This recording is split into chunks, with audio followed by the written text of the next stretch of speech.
मी राजबिहारी विधानसभा मतदारसंघात आहे आणि माझ्यासोबत हे दोन तरुण आहेत ज्यांनी नुकतंच आपलं मत दिलं आहे. तुमचं नाव काय सर? अनिर्बान मजुमदार. तुमचं काय?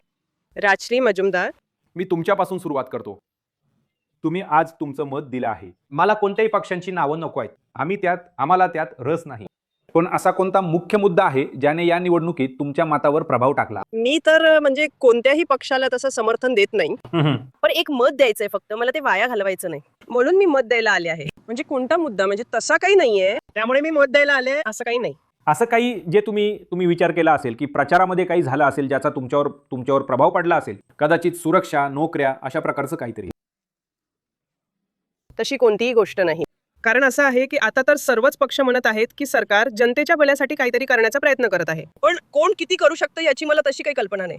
तर असो, जो कोणी येईल, माझी इच्छा आहे की त्याने आमच्या भागातील ज्या काही समस्या आहेत त्या सोडवाव्यात, तेच हवंय. आणि अनिर्बान, तुमच्याबद्दल काय? या निवडणुकीत तुमचा मुख्य मुद्दा कोणता होता?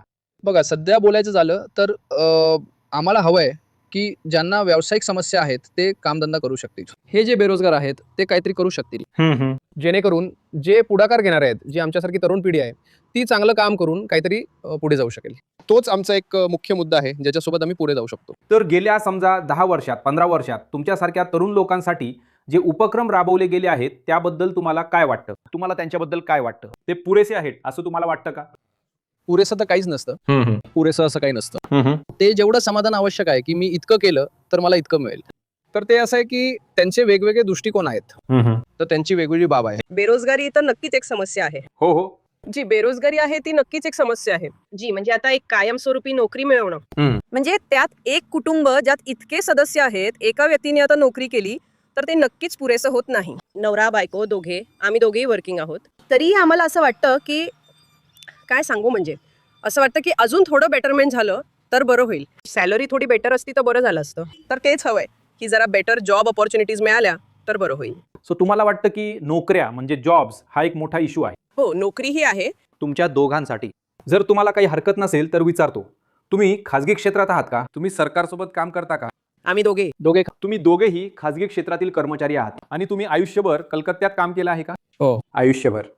आणि तुम्हाला वाटतं की नोकऱ्या अशा आहेत ज्या मोठ्या. हो, करावं लागेल. ते झालं तर बरं होईल. जेवढं इन्क्रीज होईल तेवढी मोठी आमची जॉब सिक्युरिटी, जेणेकरून आपली ती आणखी वाढत राहील. फक्त कलकत्ताच नाही. बेरोजगारी भत्ता किंवा या गोष्टी तर आम्हाला नकोच आहे. हो, खरं सांगायचं तर म्हणजे आम्हाला हवंय की एक परमनंट जॉब ऑपॉर्च्युनिटीज असाव्यात. जे असं आहे की आम्ही अप्लाय केलं की आजकाल एका ठिकाणी अप्लाय करायला गेलं की त्यासाठी फॉर्म फिलअप करा, त्यासाठी फॉर्म फिलअप करायला पैसे द्या, त्यानंतर जॉब मिळेल की नाही याचं तर काही हे नाही. आणि त्यानंतर तर बनावट नोकऱ्यांसाठी भरती आहे जिथे पैशांची मागणी केली जाते. तर आम्ही इच्छितो की सरकारने याकडे थोडे लक्ष द्यावे. समजा याआधी मी सुद्धा काही ठिकाणी पैसे दिले आहेत जिथे नोकरी दिली जाईल असे सांगितले होते, पण आम्हाला मिळाली नाही. त्यामुळेच माझी इच्छा आहे की सरकारने या गोष्टींकडे लक्ष द्यावे. एक चांगलं होत आहे. बेरोजगारीची जी गोष्ट आहे ती गोष्ट चांगली व्हावी. धन्यवाद. तर या निवडणुकीत नोकऱ्या आणि रोजगाराबद्दल बोलणाऱ्या या तरुण मतदारांकडून एक मनोरंजक दृष्टिकोन.